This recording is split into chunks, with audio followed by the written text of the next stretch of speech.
IndiGo సంస్థకు సంబంధించిన విమానాలు అర్ధాంతరంగా ఆగిపోవడంతో ప్రయాణికులు విమానాశ్రయాలకు పరిమితమయ్యారు. నరకం చూశారు.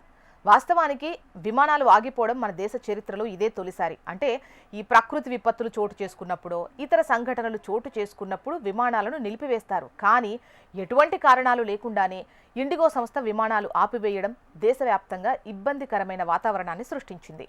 విమానాలు ఆగిపోవడం వెనుక టర్కీ దేశం పాత్ర ఉందేమో అన్న సందేహాలు వ్యక్తమయ్యాయి.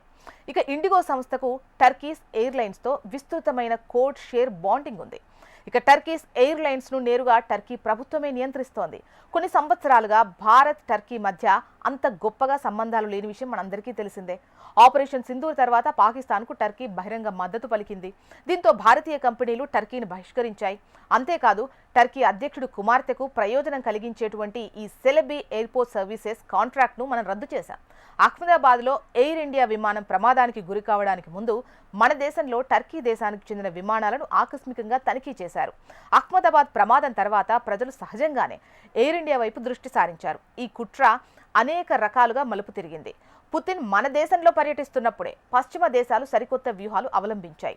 అయితే ఈ వ్యవహారం వెనుక టర్కీ మాత్రమే కాకుండా ఇంకా చాలా దేశాలు ఉన్నాయనే అనుమానాలు వ్యక్తమవుతున్నాయి. 2020లో ట్రంప్ భారత్లో పర్యటిస్తున్నప్పుడు సిఏఏ వ్యతిరేక నిరసనలు ఎలా అయితే వ్యక్తమయ్యాయో, పుతిన్ భారత్లో పర్యటిస్తున్నప్పుడు కూడా పశ్చిమ దేశాలు అదే విధంగా అసౌకర్యానికి గురయ్యాయి.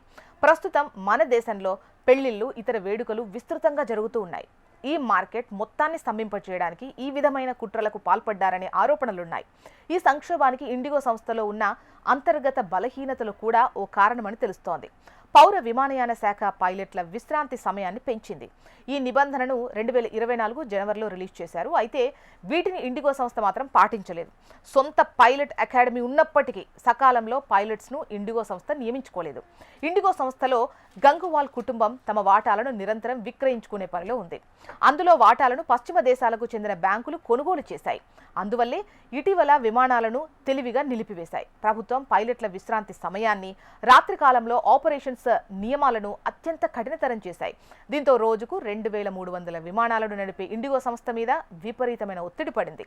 పైలట్లు విమానాలు నడపడానికి సిద్ధంగా ఉన్నప్పటికీ కంపెనీ కావాలనే విమానాలను నిలిపివేసిందని తెలుస్తోంది. పలువురు పైలట్లు విజిల్ బ్లోయర్స్గా ముందుకొచ్చి ఈ నిజాలు వెల్లడించారు.